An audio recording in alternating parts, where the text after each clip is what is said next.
you guys have gotten a development deal with Disney. Your credibility is established. So you really got a milestone there. So if you were to look back to, say, talking to yourself, writing your first script, very much like a lot of the listeners, well, watchers, not listeners, are watching and they haven't finished their first script, what advice would you guys give to them or give to yourself writing your first script? Well, as we discussed before we got on camera here, number one, read a lot of great scripts. Don't just read any random script, but read the really good stuff that is, getting the critical acclaim. Understand what's working in those stories. Look at different versions of how a script is written. In many other creative endeavors, it's very different than screenwriting. For some reason, screenwriters think they can become screenwriters without knowing what a screenplay is. I mean, granted, I didn't just walk off the street and say, I want to be a screenwriter. I mean, I have a degree in English and master's in education, and I read voraciously as a child, so right, therefore right. I can put a couple sentences together and I'm creative. And so I thought I was kind of skirting around, having to do any due diligence. No. Right. Because if somebody wanted to be a painter, let's say, portrait painter, they wouldn't not go look at paintings and just start throwing ink on it, paint on something. And the same thing is true. I was a reader for a while, professional reader. And there's a great learning curve between being able to recognize the difference between, first the thing you can recognize is the difference between great and terrible.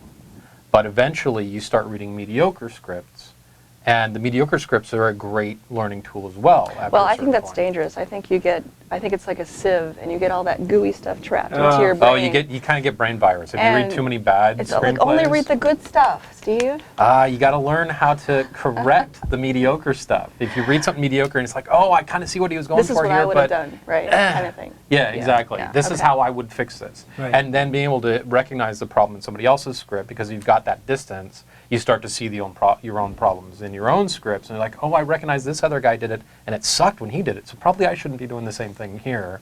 And here's how I would have fixed it in his script, so here's how potentially I can fix it in my own. Right. And so that constant reading and evaluating and that constant flow through, and eventually you're reading really good scripts, and yet one little bit of it you're like, oh, that's not quite as effective as it possibly could have been. Here's what I would have done. And suddenly you're doing what professional screenwriters do in the adaptation and assignment and rewrite work, which is someone sends you a script that might actually be pretty good, and just not quite as effective as it needs to be in some sections. Yeah. And you're the guy who can say, oh, I see what they were going for here, and this is 80% of the way there, I can break it to 95. Bring that new point of view and objectivity to the script that it needs. Exactly right. Yeah. The other thing that's kind of fun is take a movie, turn the sound off, and watch it, and stop every so often, and try to write that scene. Wow. Yeah, absolutely. And before you've looked at the script. Yeah. It's really interesting because it forces you, because I tend to get lost in movies that I really like, and I have that great willingness and suspension of disbelief. So I really have to go back to a movie several times and really think about, why is it working for me? Why do I like it so much, or why do I don't like it so much? And pull those elements out. It's really interesting to compare once you do that. And realize you're looking at different types of scripts too. The script you may be looking at may not be the actual shooting script that they took into production and things like that. But it's fun to compare. Right. Oh, and the question was, what would I tell a first-time? Yeah, first-time screenwriter. Write that screenplay, get some, it's a loaded term, get some critical feedback on it, rewrite it once, move on to the next screenplay. Move on. There are some people that get really precious about their one idea, and they do it 30 times. It's not really getting all that better. They're changing the paint on a car that doesn't run. That's another thing too. Get a great idea. Yeah. Don't waste your time on stuff that's been done. Strive for the next level. Don't look for crap plus one just because you think, that movie sucks, so you could write something better. Write because you have to write this story. It's your story to give. How does one gauge whether their idea is commercial or not? Because, when I was younger, I had some great ideas. This is going to propel me to the top. And then now looking back at my first screenplay idea, I discover, oh my God, burn it, please. Could you point to anything similar that was out there remotely in the realm of your idea? Did your ideas keep you truly awake at night, Right. That One kind of of the odd thing about marketability is, especially high concept marketability. And high concept has changed the definition a little bit, but I'm using the original, I think, is you can say you can give the hook of the premise in one sentence.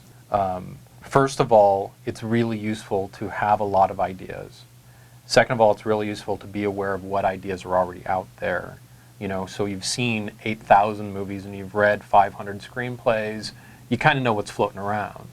And then what you're looking for is something that's a combination of tried and true and new and different. It's got to be tried and true enough that people know that, oh, this is like this, and we know that people like to go see this kind of thing. And then new and different is if it's not new and different, it's cliche, it's old, it's done, it's tired. And so it's this constant pull between. You need to find somewhere in between that's got, you know, the skeleton is tried and true, and the execution is new and different. Another way of saying that actually is, I'll point back to the word player columns that Terry Rossio writes. He talks about mental real estate and the strange attractor.